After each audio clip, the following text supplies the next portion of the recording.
Joining me now on the Knicks Film School Podcast. This is his 37th appearance on the show. No, that's probably too many. He is the Sacramento Kings 2027 hire to be their director of I'm going to make up a title. Their director of let's make you the director of college scouting and also in charge of player personnel, because you're a people person and I think the players would like dealing with you. Would you take that title? Yeah. I'm not sure how good I would be as like the head of player personnel, because I feel like I trust too easily. So people can kind of abuse that, as shown by yesterday's car leasing endeavors. Okay, hold on. We're going off script here. Spencer Pearlman is the guest, by the way. You tried to lease a car yesterday? Yeah, and like, so we went to the first dealership. Like, I want to get a hybrid. Obviously, I want to pay $500 a month for it. We had a budget laid out. We got there. The guy's like, "All right, it's this much." I'm like, "Oh, that's too high." So he's like, "Okay, well, what can I do to get you to sign it today?" And I was like, if you get it to this other model, that's $150 a month. If you do that, I'll sign right now. He's like, ha, I don't think I can do that. Let me go talk to my manager. He's like, Well, what do you think your budget actually is? So I gave him like a number, and then he came in with a number lower than that, with me just kind of giving him like a random number off the top of my head.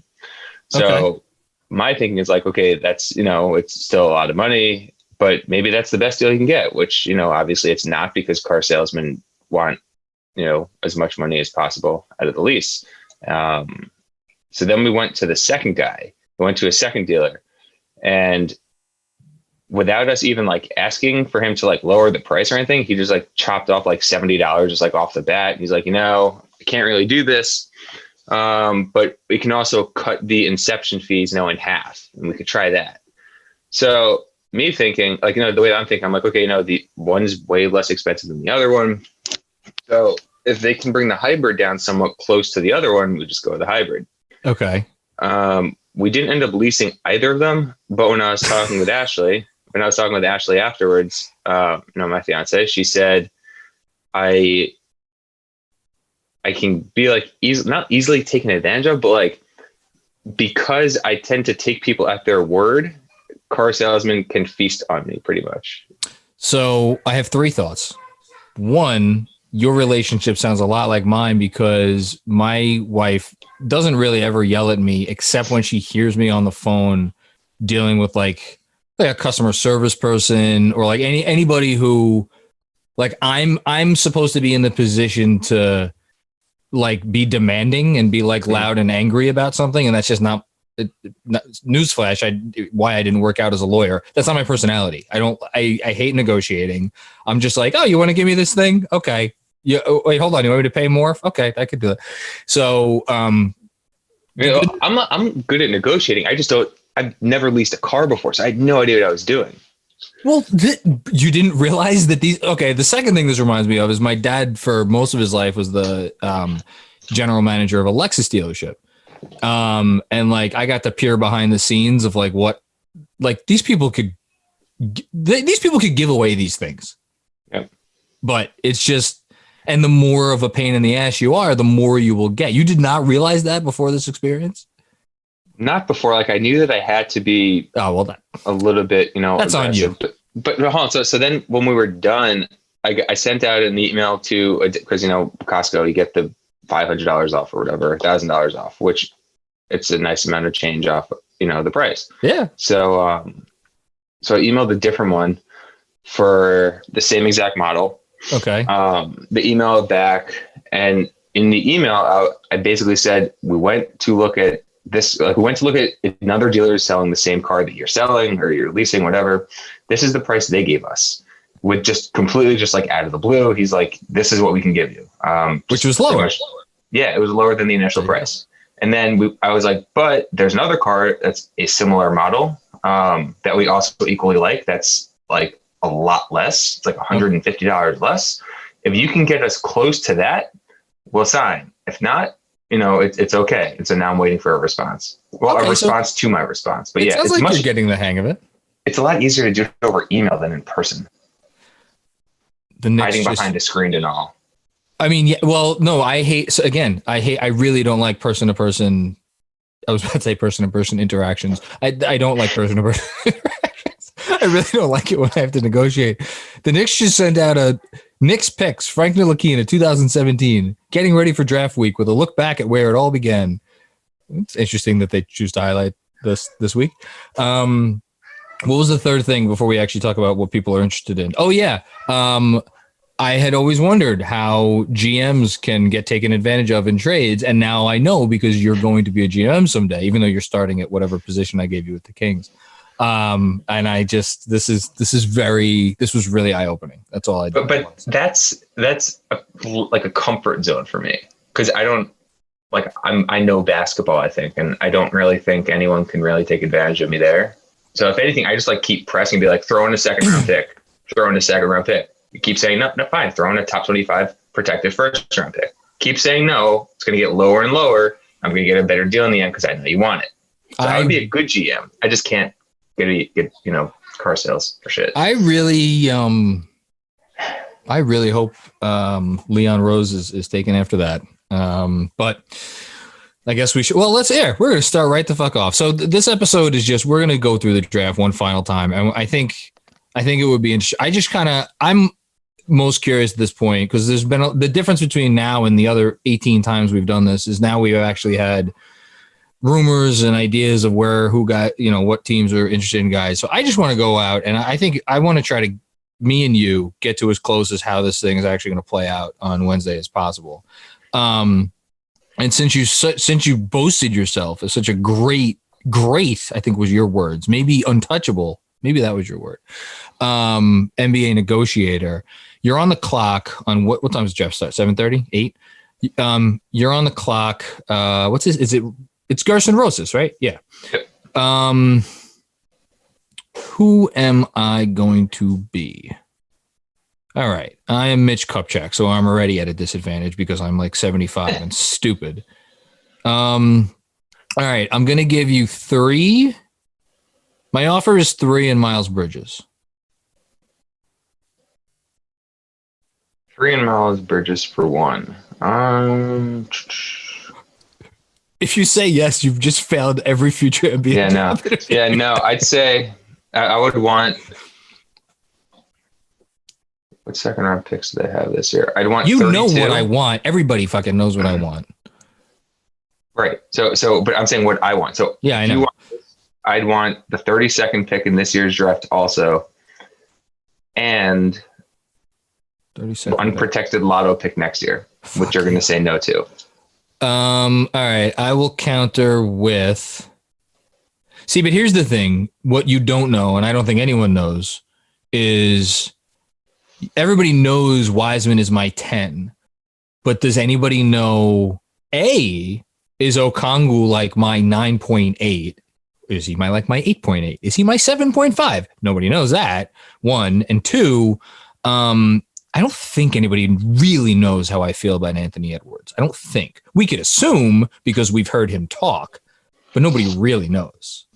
Also, we can think and kind of assume what Michael Jordan thinks of him because You're so mean. You're so mean. That's fucked up. I'll go straight to him. If you don't agree with me, if you don't agree to the deal right now, so I'll go straight to him. You're going to hang up the phone on me and you're going to call Michael. That's cheating. Yeah. All right. I'm not giving you my next year's first unprotected. I will give you, I know I'm not even going to say lottery protected because then you're going to just move on. All right. I'll give you 32. Do you want Miles Bridges? Yeah. You want Miles Bridges. You're interested in Miles Bridges. Okay. You don't have anything on the roster that I want. So really this is just haggling over protections because you don't have anything on the roster that I'm not that excited about. What's his face? Who's the Josh Okogie? That's not selling me. Right. I don't think we can make a deal. I don't think we can make, because do I want to top 8 protect the pick? I don't, because I don't want to give up the 10th pick next year. So we could do 32 and 56 this year. a top 10 protected pick next year that turns into an unprotected first round pick the following year. Yeah, that's what I was thinking. But but that gets into, I mean, if I really believe in Wiseman, and I believe in, I get Wiseman, PJ Washington. I'll re-sign. I've spoken to Devontae Graham's agent. He's amenable to something. I don't know, 4 for 50 something, 3 for, I don't know, 3 for 4, whatever. Something decent. I'm a steadfast believer in Terry Rozier. God help you. I know. So I want to lottery protect next year's pick and then top 10 protect 22. And then this we could really get into some weeds here, because then I was thinking top 3 protect 23, but if it doesn't convert, then it like converts as 2 seconds. You're going to want this to be unprotected at some point, aren't you? Yep. God, would I do that? Would you do top 14, then top 10, then unprotected? So this pick may not convey now until 2023. I'll do top 12, then top. You really want this pick next year, you son of a bitch. I'm just trying to get a better deal. No, I'm not going to do it. I'll walk away. I'll walk away at that point. I'll take Okongwu or Edwards. All right, well, we'll take Okongwu. Golden State will take Wiseman. Enjoy Anthony Edwards. Enjoy Javius Ramsey. You're not. Okay. All right. We don't actually have to come to a deal. Do you think a deal gets made? Yeah, I don't think Minnesota keeps it. Do you think they trade it to Charlotte? Or Golden State? Do you think they traded to one of the 2 teams below them, or do you think that they are able to get crazy with something outside of it? I don't think they traded the Golden State, just because I think they'd be fine taking Okongwu if Wiseman does go on. You think Golden State is in play for Okongwu too? I think Okongwu, I think Denny, I think those are 2 guys who they'd be more than happy taking. So I buy the Denny stuff. I mean, that's been like rumored for like months. It's been rumored for a while, and I think I told you offline where I got something from that I buy. But I also buy the Vassell stuff, which is what makes this Spurs noise interesting to me. But I don't know, like, do the Warriors feel like LaMarcus Aldridge makes them 10% better, 12% better? And is San Antonio really taking on Andrew Wiggins? I feel like Andrew Wiggins' name is getting tossed around a lot. And I had your friend Keith Smith on the Pick and Pod podcast earlier today, and I asked him what he thought the chances of Wiggins actually getting dealt before the season, and he said 0. He doesn't think that contract's going to move right now. That makes me sad, because I'd like to see an Aaron Gordon and Wiggins trade for the pick swap and like Aminu. Because I want to see Aaron Gordon in Golden State really badly. I would want to see them take Poku also at 15. Yeah, listen, you can't get everything you want.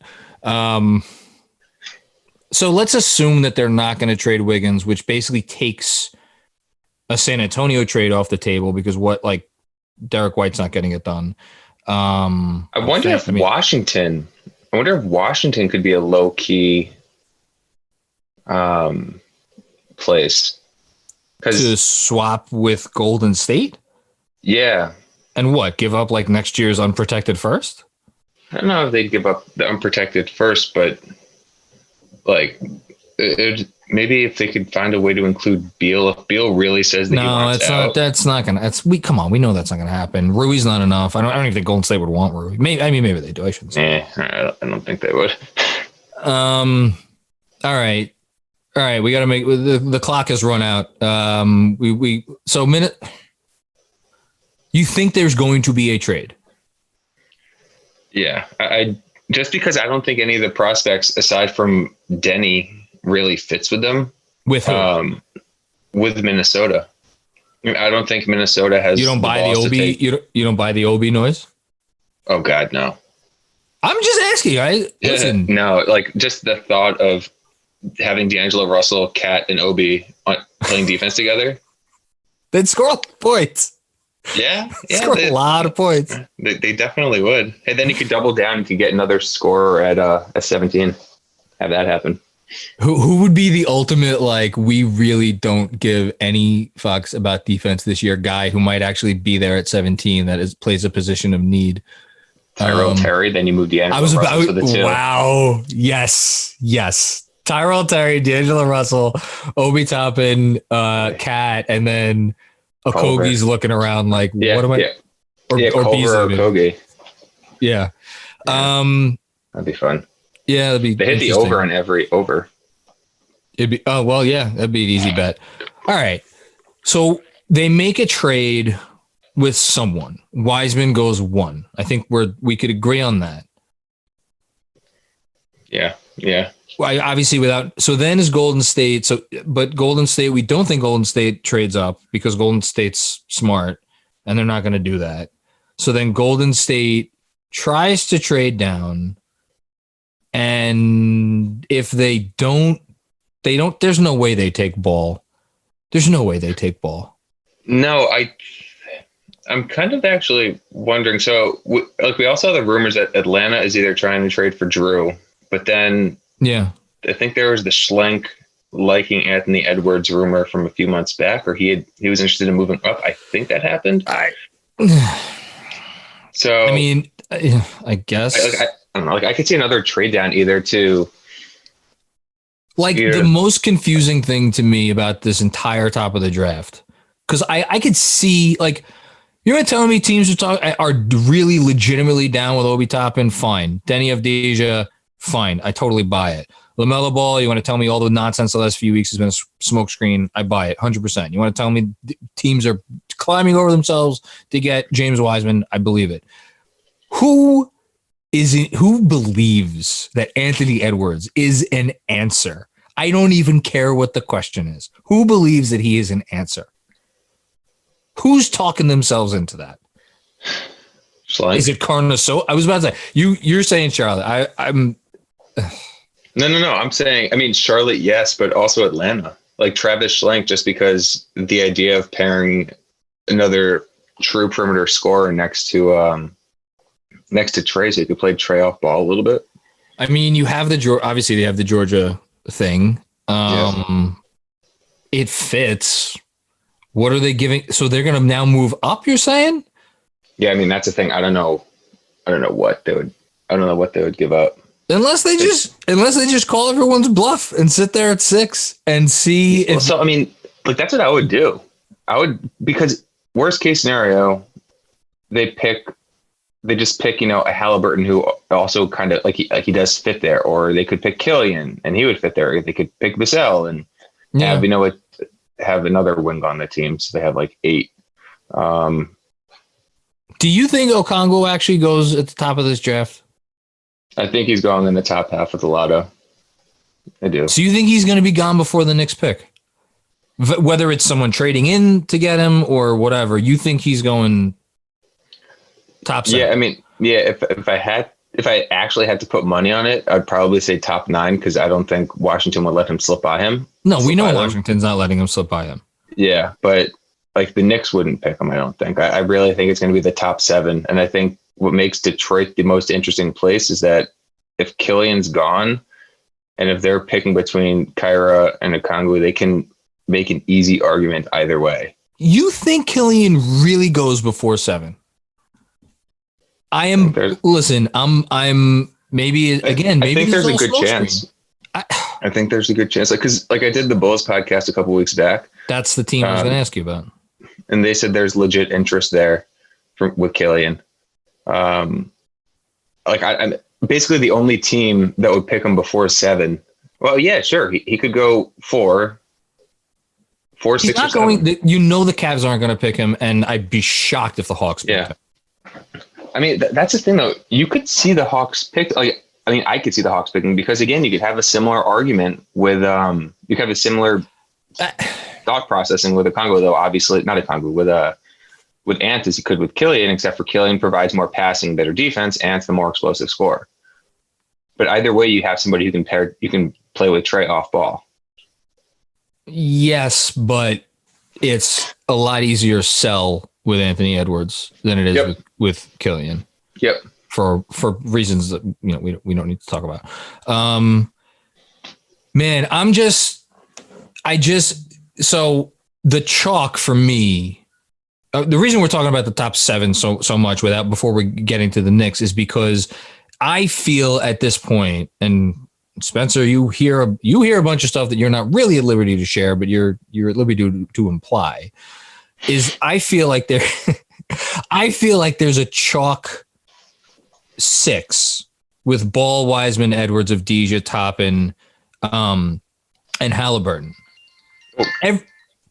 This is you getting notification that of some NBA rumor, I'm sure. No, it's the apartment building I'm moving into. Hold on. Sorry. This is fantastic.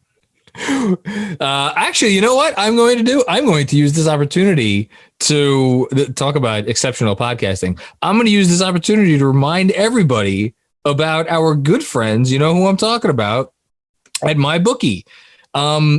The draft will be within 48 hours of you hearing this podcast. If you would like to go over to MyBookie and place a little wager, perhaps on all of the stuff that me and Spencer have just been talking about for the last 20 minutes. Who's going 1? Who's making a trade?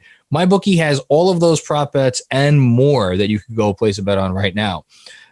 Get some skin in the game with MyBookie, where odds boosts, lightning deals, and free bets await all season long. And with Thanksgiving, oh my goodness, Thanksgiving is only about a week away. There's no better time to feast on some NFL action. Whether you're a first-time customer or you've been playing for years, there's no shortage of value to be found in the thousands of game lines, prop bets, and contests that they offer every week. Sign up or get reloaded today. Find an edge, make your bet, and get paid. Also, fully fledged casino platform, giving you all the classic table, slot, and card games you'd expect to find in your local spot.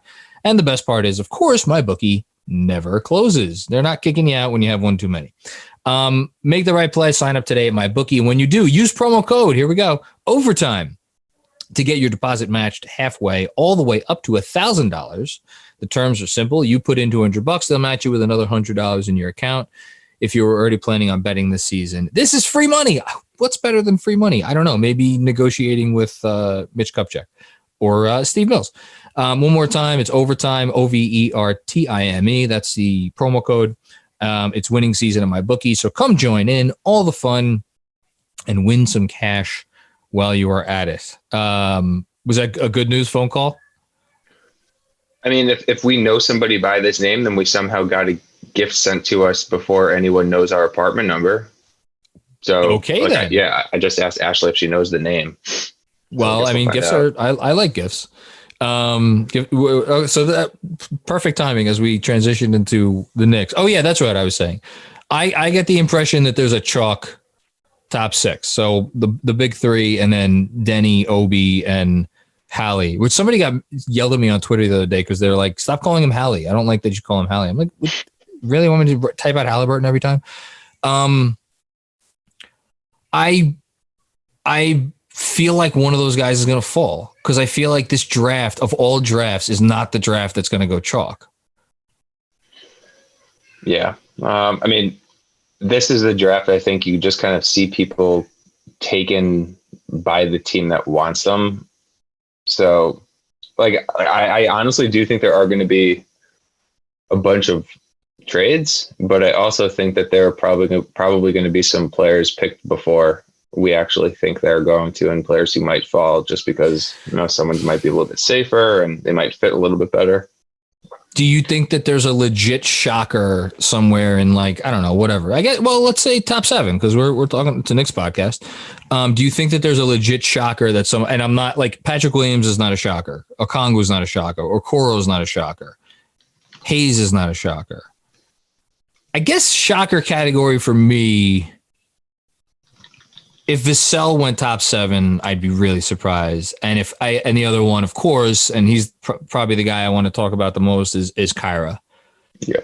Yeah. Kyra, I think, is the one who people aren't talking about as much with him being a legit like top 7 pick. Even with the Knicks at 8, I've seen people say, no, trade down. It's too high for him. Like, no, that's literally his range. His range is like 4 to 14, 4 to 13, because I don't think he'd slip past New Orleans.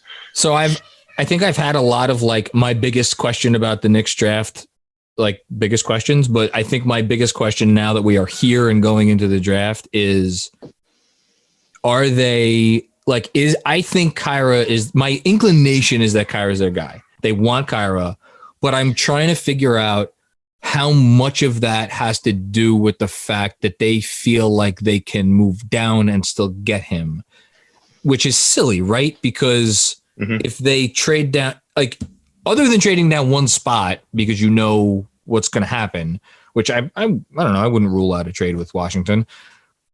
If you're trading past one spot, it starts to get hairy, because then like, I don't know what, like if he's your guy, even if he's like your guy by like 5%, if he's your guy, then you take him, right? Yeah. Yeah. I wouldn't risk it. I wouldn't risk it unless we can actually get something of value back. And then wherever you trade, you can guarantee yourself another good player. I would take Kyra. Like, the thing is, specifically with him, I think we're going to end up looking back in the draft in a few years and just kind of question why he wasn't a top 7 or 8 pick. Like, I think he's going to be the guy who people are like, wait, he started off in the 20s, and then even on the day of the draft, they're saying he should probably go in like the teens. Like, that, how? Because he's a good player. And yeah, like in a draft like this, if you can get a good player, you gotta get the good player and like go from there. Yeah, I agree. It just, I don't know. Like I know Killian gave the answer about, and I was on his Zoom call where he answered the question about like he didn't do the Knicks workout because like COVID. Wait, no, sorry, he didn't say that. Wassman reported it.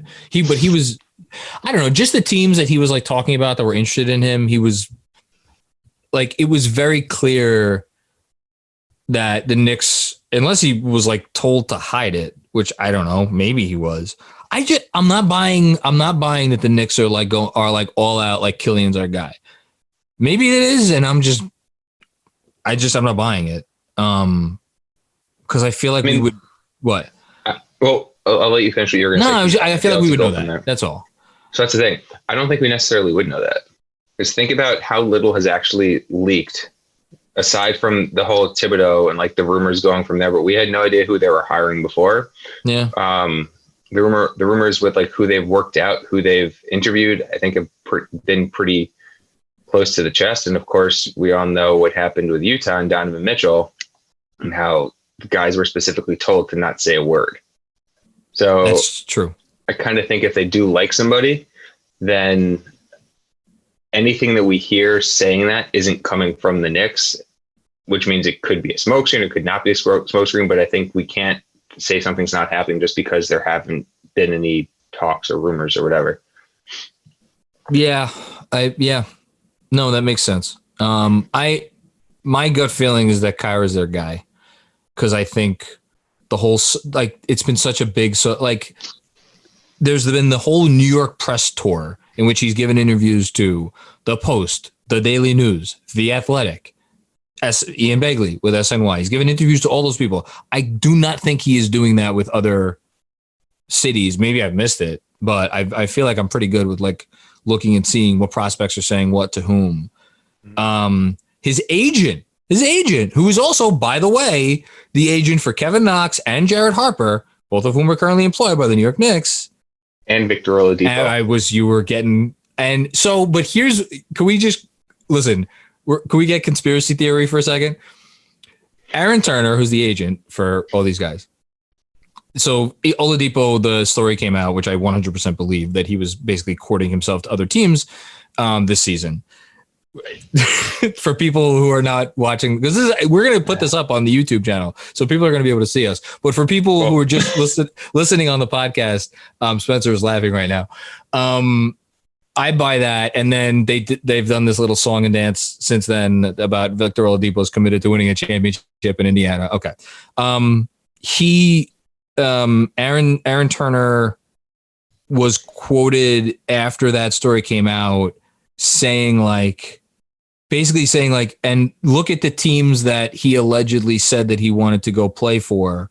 And he said something like, I don't want to say anything bad about anybody, but like, why would he want to go play for some of those teams or like for all of those teams? And the three teams that were mentioned in the story were the Heat, where God knows everybody in the NBA would like to play, the Toronto Raptors, who have the best culture or second best culture in the league, whatever, and the Knicks. So Aaron Turner was like taking a low-key shot at the Knicks and defending his client and trying to bury this story.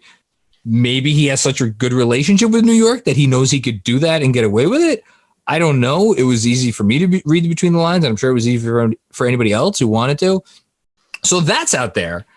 And like, it's pretty clear, like Oladipo seems like the easiest big name guy for the Knicks potentially to get their hands on in the next year, because he's going to be a free agent in the year. His trade value is a little low. I don't know. There's just a lot going on there. He represents Kyra Lewis. I don't know. There's something going on there. I don't know what it is, but there's something going on there. Well, we have 4 days left? Yeah, we have a little bit of time. Less, because this isn't going to post probably until Monday or Tuesday.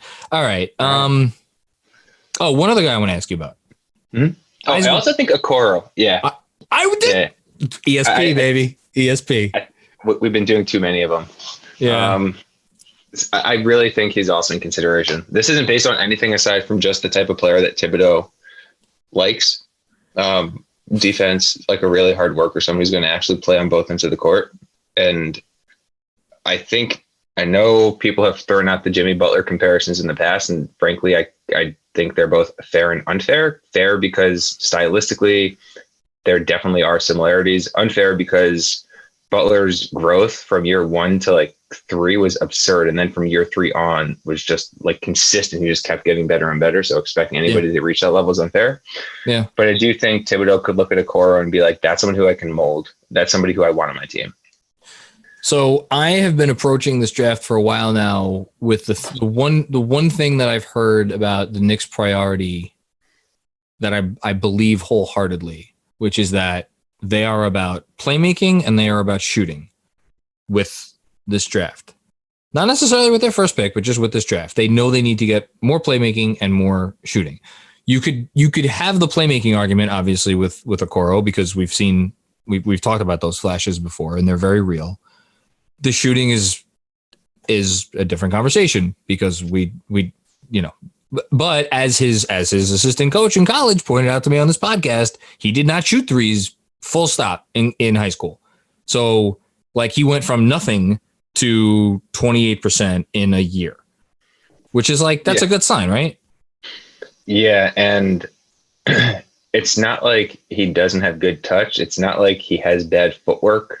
It's just he needs more reps. It's like we've seen the touch in the paint is absurd. We've seen like the side step back jumpers that he's taken and he's made. We've seen him hit 3-pointers, so it's not like they're not there. Like if he hits another 6 3-pointers or 5 3-pointers over whatever number he took this year, I'm sure the percentage raises a good amount. So the sample size also isn't that big.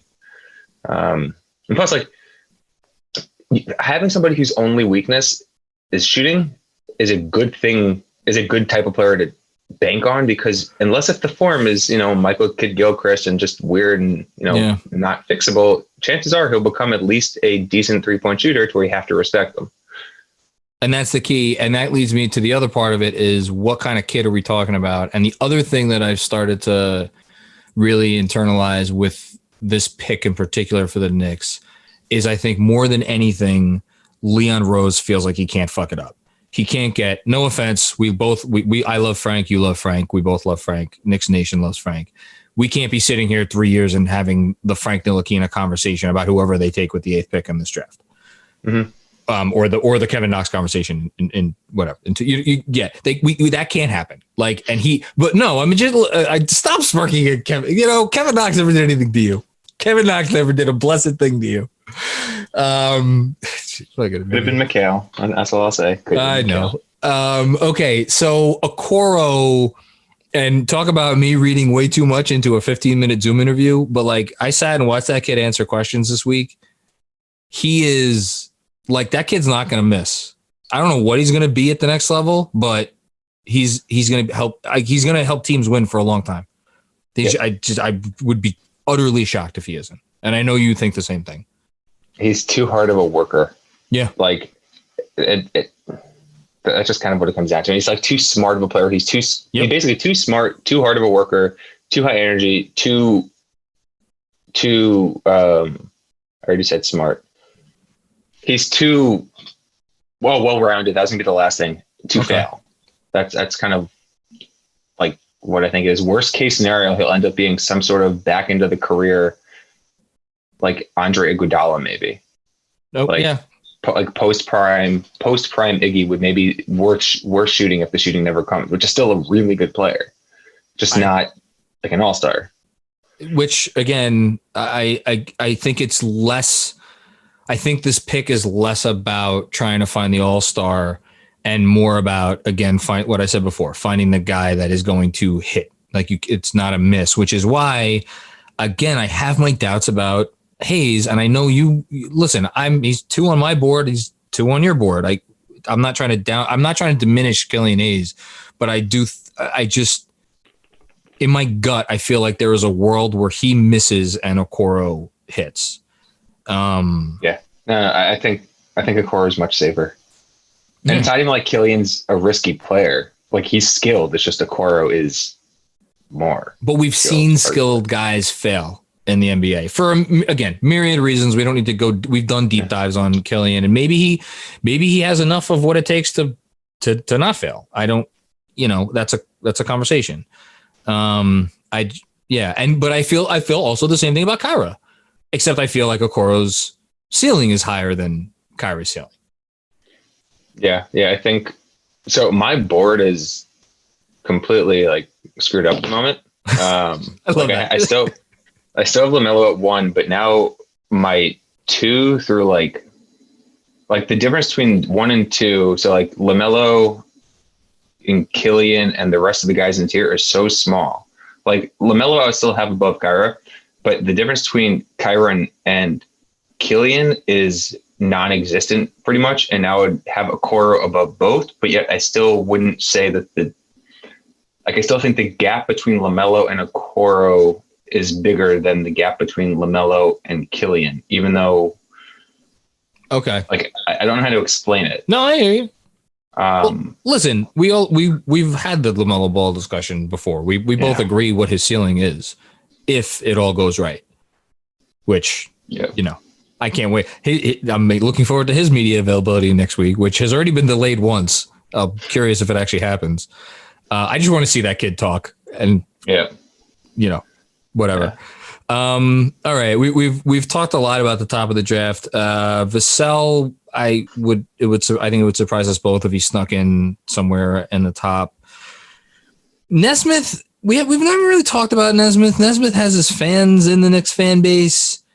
Like Nesmith and Sadiq Bey, who we texted about, much to my amusement the other night, are 2 guys who, like, if the Knicks are taking this, we're going to take the best trade down deal that's on the table and just take the best guy that's available at that spot. I'm looking at Bey. I'm looking at Vassell, even though Vassell brings no playmaking, as we've also discussed offline. Because there have been some flashes, but he's not. It's not enough to actually base anything off of yet. I just said Vassell. Nesmith is the other guy. Nesmith is the one who brings no playmaking. Yeah. Those are the guys I have my eye on. Like, don't you think Nesmith he's going to help? Like, how could he not help teams the way the NBA is played nowadays? Would you take Allen? Yeah, I mean, would you take Allen Crabbe? Would you think that he's a pen in to be like a positive player?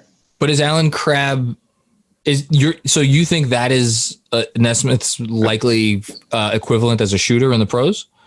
I don't know if it's that type of archetype where you don't have anything really outside the shooting and you're not a good defender. Like Nesmith is not a good defender. Can he play a little bit positionally? Sure, but he does not move well. At least he did not move well during last season. Laterally, he doesn't have rise in the paint. Like he just does not rise well, whether it's finishing or, trying to contest shots or stuff like that.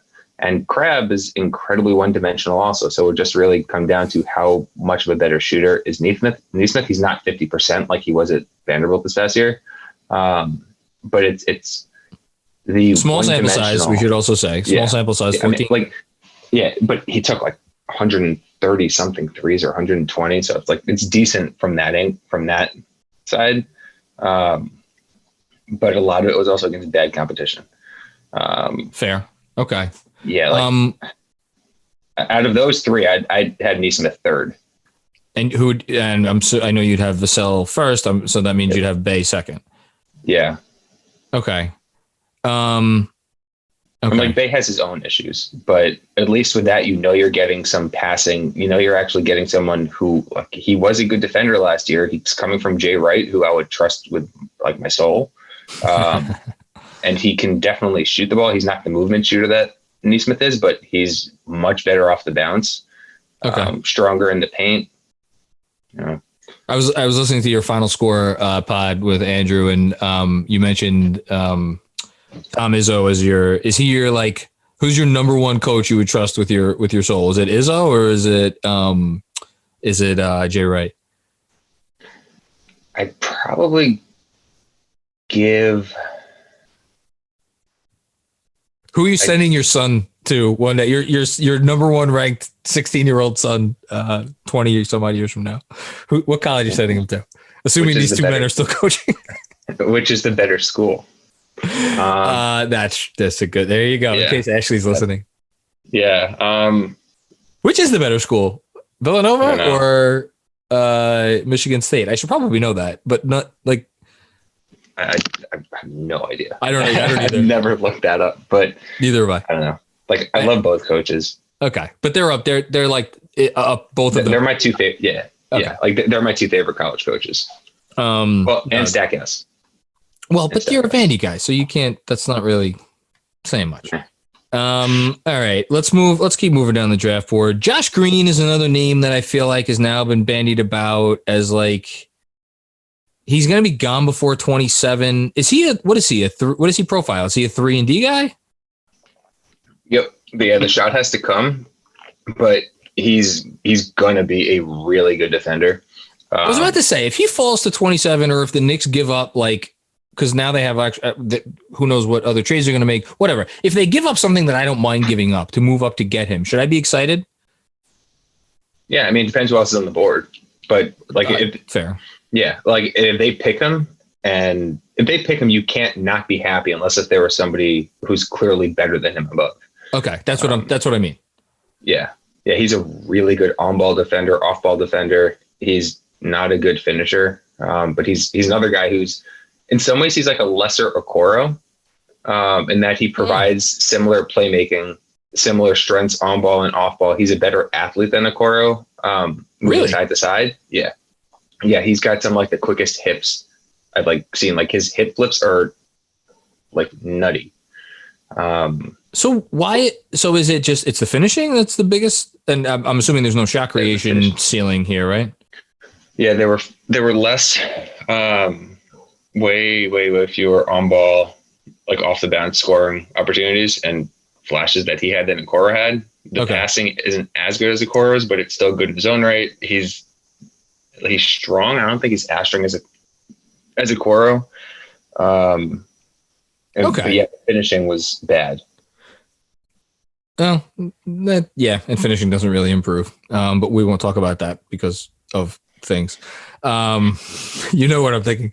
Yep. We don't need to talk about Tyrell Terry. We don't need to talk about Cole. Well, Cole Anthony, he's another one. It's like, at this point, is Cole going to be there at 27? I mean, it's. I can't believe we're at that stage, but I think we're here. I don't think he'd be there at 27. I don't know. Denver could pick him up. Denver or Philly or Miami. But that's the thing, is, like, so many of those teams ahead. Like, let's assume Bane doesn't fall to 24. Cole Anthony would make a lot of sense for Milwaukee. He would make a lot of sense for Denver. He would make, honestly, sense for Philly. OKC after the Schroeder trade. Wow. Yeah. That does make a lot of sense. I mean, I like in that environment. That's interesting. That's interesting. Okay. Watch that happen now.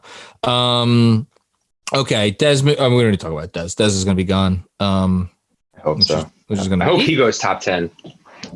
What is okay? He's not going top 10. If he goes top 10, then I'm going to seek out his agent. And I'm going to hire his agent to just run my life and tell me like what to eat for breakfast in the morning. Seth would probably give some good ideas. I'm sure he would. Yeah. I'm sure he would give some wonderful ideas. As of now, I have avocado toast most mornings. That's a good call. Ashley would approve. Oh yeah? Yeah. She's a big brunch type person, and avocado toast screams brunch. Yeah, but I have it at like 5:30 in the morning because I have it before I leave for work every day. Little drizzle of honey, little drizzle of balsamic vinaigrette, a little everything bagel seasoning. And if I'm really feeling freaky, you do it on a piece of like cinnamon toast, which I know sounds like there's way too much going on, but trust me, it's where you want to be. This is clearly what the people came here to listen to. What's the earliest Desmond Bain goes off the board that literally it legitimately shocks you? That shocks me? Yes. I mean, I can honestly see Phoenix taking him. You really, you think that's okay? I do think that's in play. And this is not based on anything that anybody has told me. Like, I promise, nor would I like. Yeah, no, you wouldn't. But yeah, just like even going by the names that you've seen thrown around on Twitter, I think Gambo said that like the three names that Bain was one of the three names that he's been hearing with Phoenix. And they did just take Cam last year, who was another client of Seth. Like, Seth is his agent. Yeah. And when you think about what they're going for shooters, have that. So why not get another shooter who can also create a little bit next to Booker? Well, the other part of it is, so the rumor that, did I put this in my newsletter? I don't know if I was this specific in my newsletter. I don't think I was this specific. Okay, so this would make a lot more sense because I think I might be breaking a rumor here. Can you break a rumor? No, you can say a rumor. You can't break a rumor.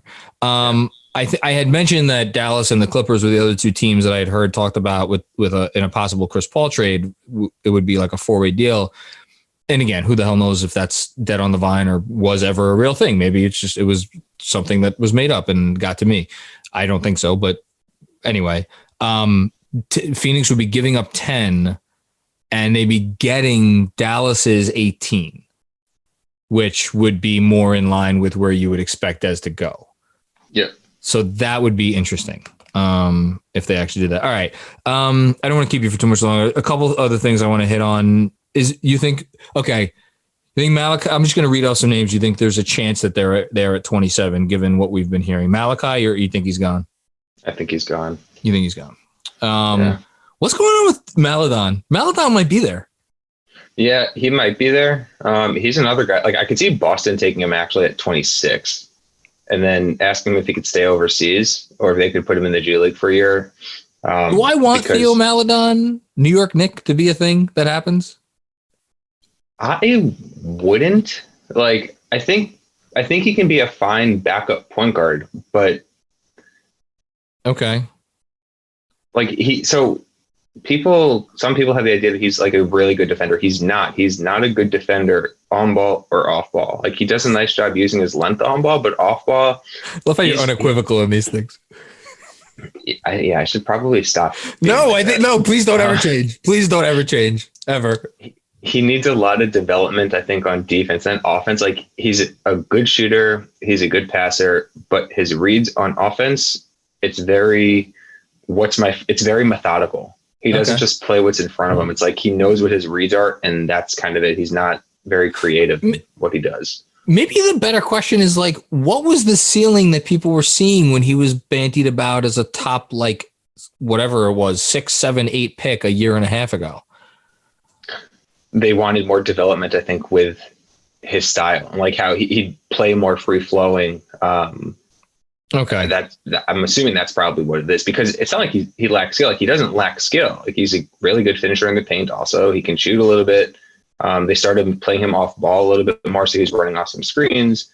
It's like he thinks too much. He's not a quick processor. I think that's probably best way to, say it.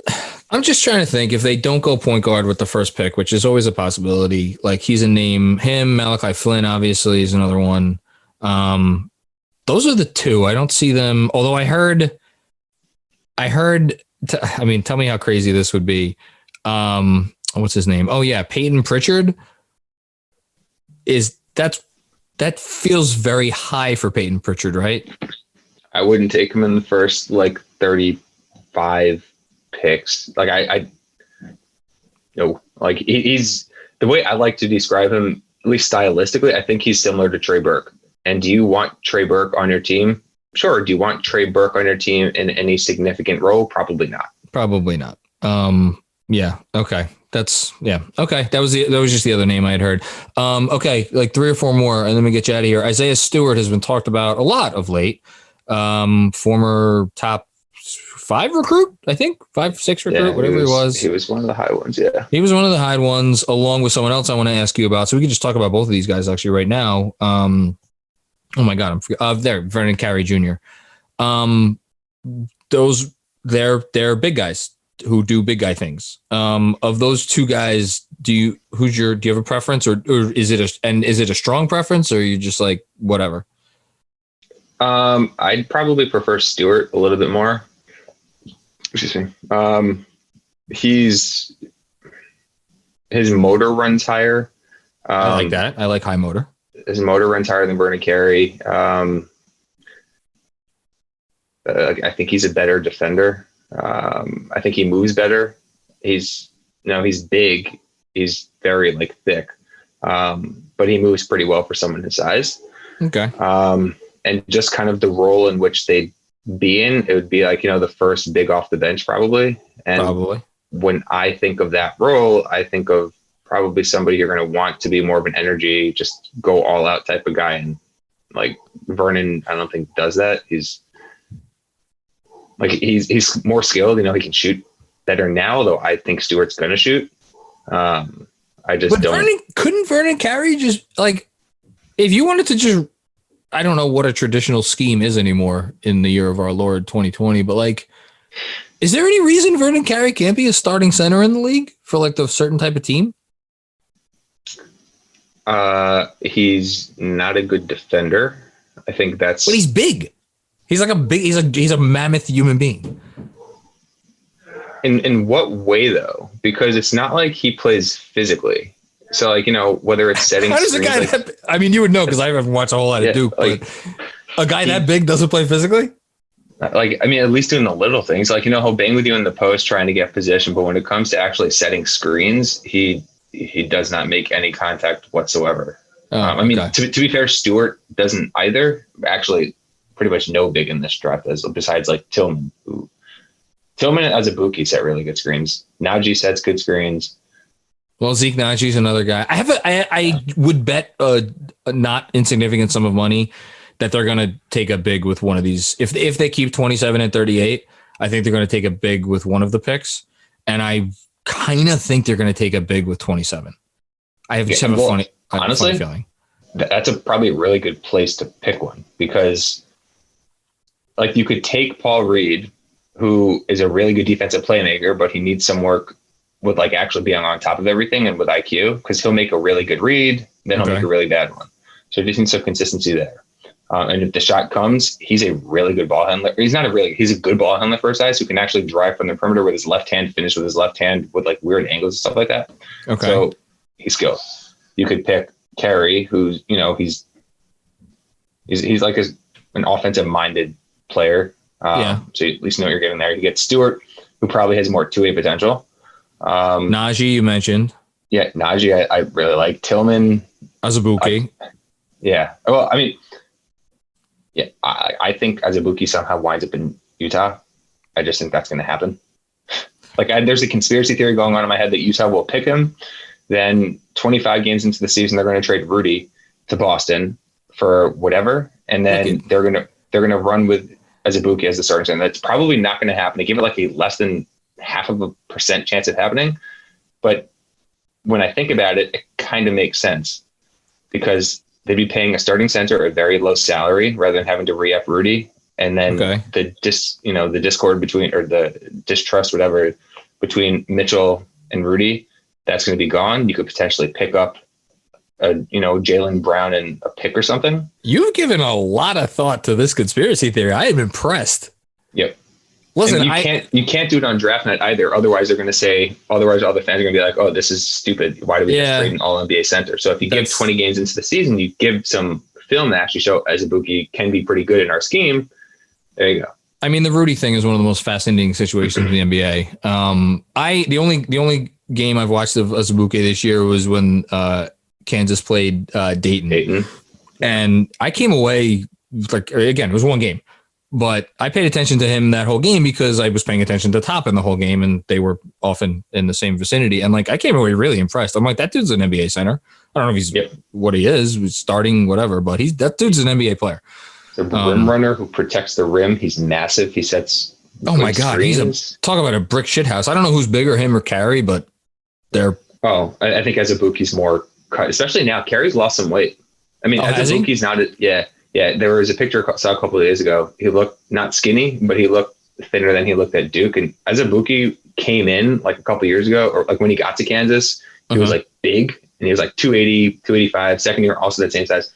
Then last year, he got a little bit smaller. This year, he actually looks like he's in really good shape, low body fat, everything. I think he's the strongest player. I mean, I don't know if strongest is the right word, but he's the most physically imposing player in the draft. Probably. Although I shouldn't say that. Wiseman is there, and Wiseman is. He uses his strength more. Yes. Well, again, we don't have to get into our list of concerns about James Wiseman because we don't have time. Yeah. Just going back to the Knicks at 27, if all those guys are on the board, I'm taking Tillman. I'm not thinking twice about it. Well, I love him, and he's one of those guys that no, he's not going to come in. None of these fucking guys are going to come in and change your culture. And, but if you are trying to change your culture and you're making multiple moves in an effort to do that and take the game of basketball seriously and not a bunch of fucking clowns, which the Knicks have done for the better part of 20 years, you want it seems to me like you would want a Xavier Tillman in your building, but that's just me. And then I think at 38, they're going to whichever one of these wings slips, whether it's Ramsey or Woodard or McDaniel or who am I forgetting? Oh, Cassius Stanley. Stanley will probably be there. I don't know if that would be considered a slip for Stanley, but whichever one of those wings, right? That's not a slip. Yeah. No. But one of those guys is going to be there. And I just would be that's who I think I guess would you throw Jordan Nwora in that conversation? Maybe. I'm not a Nwora fan. He's a really good shooter who also provides next to nothing on defense or passing. He's a pure play finisher, and that's it. Okay. He rebounds pretty well, I think. Well, yeah, that's what I would bet on happening at 38, and then that's their wild card, right? I'm actually curious. So we saw them take, they took Mitch despite him not playing any college games. Yeah. Last year they took what's his name, Amir Hinton, as an undrafted free agent. They did. I don't know if this would be. I'm sure this would probably be too high for him, but Josh Hall. Okay, well, you just threw a name at me that I don't know who this person is, so feel free to say who he is. No, listen. I love it. I learn something new every time I do a pod with you. He played small forward, I think. Moravian Prep. Okay, then. Yeah, I had to watch some of his games a few months back, and he's a pretty skilled scorer. He's a modern four. So if you already have the history of, you 1 for 2, Mitch was obviously a great pick. Yeah. Hinton, it wasn't also a pick. It was undrafted free agent, I think. Yeah. So I don't know. I think Hall maybe going top 40 might be a little bit too spicy, but if they somehow, maybe they trade down a little bit and then get. Yeah, but we've also heard they're looking to buy a pick, and again, the Sixers own 4 second-round picks, and I know that ownership group is not hurting for cash, but if you have 4 first-round picks, or 4 second-round picks, and you have a team like the Knicks who has more roster, or will have more roster spots than anyone in the league. You know, that's there. Who else? The Golden Celtics State has 2 second-round picks also. They do 48 and 51, so they're like in that area. Again, not a team hurting for cash, but at the same time, they have the highest payroll in the league. The Bulls. Because they sell second-round picks all the time. The good old Bulls. 44, right in that prime spot that you want. You got to, listen, you just signed Billy Donovan to a contract. You got to save a few bucks somewhere, obviously. Yeah, I'm... anybody else I wanted to... Yam Madar is a guy that I kind of... I like Madar.